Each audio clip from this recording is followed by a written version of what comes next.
Exciting to have icebreakers, and for all of you guests, when you join this club later tonight, this is the first speech you will give as an icebreaker, and it's all about your life in 4 to 6 minutes, or possibly 5 to 7. So let's find out all about Jeannie's life with the title of her speech, A Work in Progress. A Work in Progress, Jeannie Scott.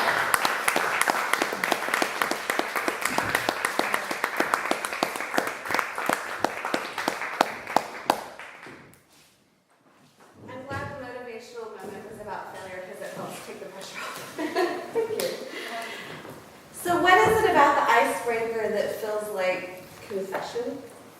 I went to a private Catholic school growing up, and I've really dreaded this moment. I put it off, and it's gotten more and more uncomfortable and stressful to keep putting it off every day. So I finally decided I'm going to do this. And it's not like I did anything that bad, so I don't want to disappoint all of you, but I'm really a pretty good person. I do have some interesting family dynamics, but I'll share my Freudian revelations for another time, so I have more material later. Today I'm going to share with you a bit about who I am, what I do, and how I want to evolve. I grew up in Orange County. I'm one of 6 kids, so think Brady Bunch, but not quite that wholesome. That's my family.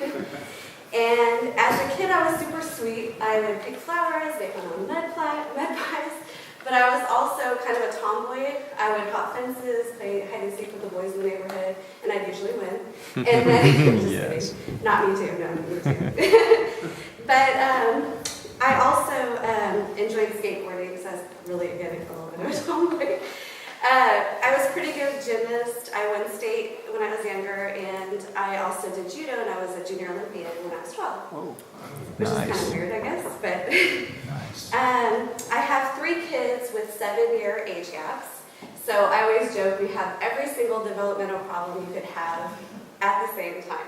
Oh, brutal. My youngest is 7. My son says things like, today, for example, I'm picking up from school, he gets in the car, and first thing he says is, Mom, I need you to teach me how to do a front flip so I can be a real ninja.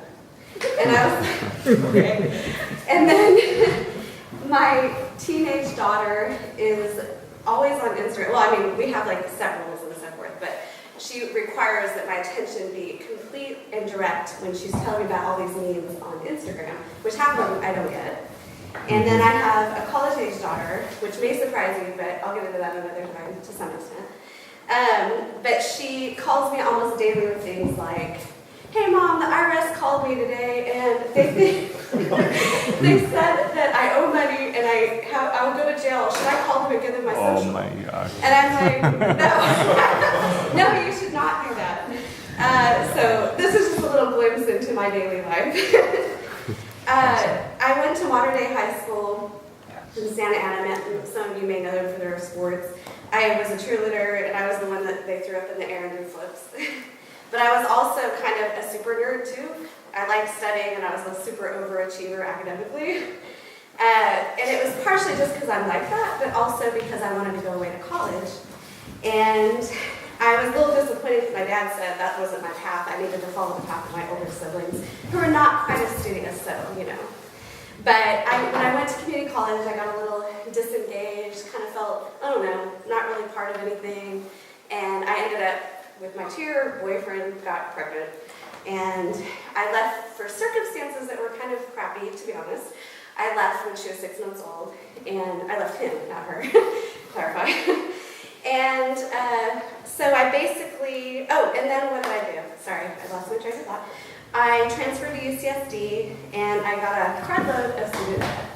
So I spent my early 20s basically working full-time, attending night classes, and doing homework during my lunch break as a party animal. A few other fun facts. When I bought my first car on my own, the sales manager offered me a job, and that was when I was like 20 then. I guess I was a good negotiator, and I asked to see the screen behind me because I didn't trust them. So anyways, but that was just a silly story. I bought my first house when I was 26 before I graduated from college, and it just took longer because I was working full time and stuff. Some of my early jobs, I was in collections when I was pretty young, like 18 or 16 maybe. And it's kind of a really tough job. If you've ever done collections, people are not nice, and that is a really good way to build your backbone if you want to do that. I also did food serving, and that's another job where people get really angry, and you know how it is. I later did customer service training. I was part of a company where I did a system development project for IT, with like an IT software program. And then I did global marketing with the Fortune 100 company. I left in 2005 and got my real estate license, and everyone said, oh, you're super crazy, why would you do that? But having kids at that point, 2, almost 3, it really made sense. And so I've done that since.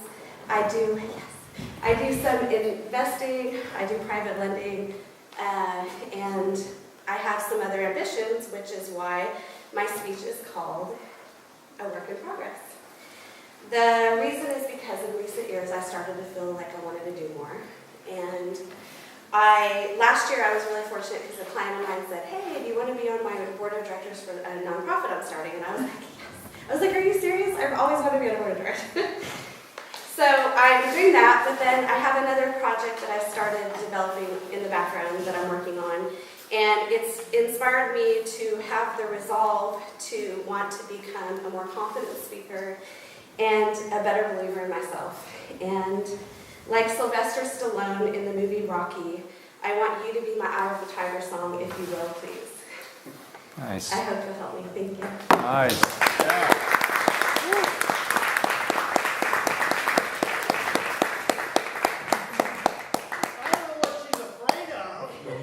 Good job. Thank you. Well done. Good job, Jeannie. Natural speech. Thank you. Well done.